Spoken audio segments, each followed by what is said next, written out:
think the World Conference can convene, solving all of today's problems by talking excessively. No matter how hard it seems, we can fix anything with enough meetings and photo ops. Feel free to speak honestly while protecting your chances for re-election.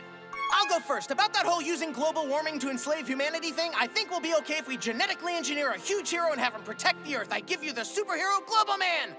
I agree with America. Man up or I'll beat you with my Peace Prize! There's no way some hero will help global warming or humanity's enslavement. If Britain and America don't agree, how can I be superior by dissing them both? Agincourt! You Frenchies love to hate America. Why not go back to making us hot green chick statues like you used to? Talk about mimes and body odor. Western nations are so immature, I doubt they ever grow up. Maybe I can try appealing to the only organ of theirs that seems to work. Would you guys like to sample some Chinese tasty treat? We'll just get ugly again! Hey, why don't you say something, Russia? They'll stop fighting if you go over and step in. What? Why me? No thanks. I want to see Lithuania get in big trouble and come crawling back for help. Then Latvia will be right behind. You're so tough. Next you'll try to pick a fight with Haiti. Stop right there. If you get any closer to Lithuania, I'll whip out a miniature Lake Valenza and go also Dalmastonio.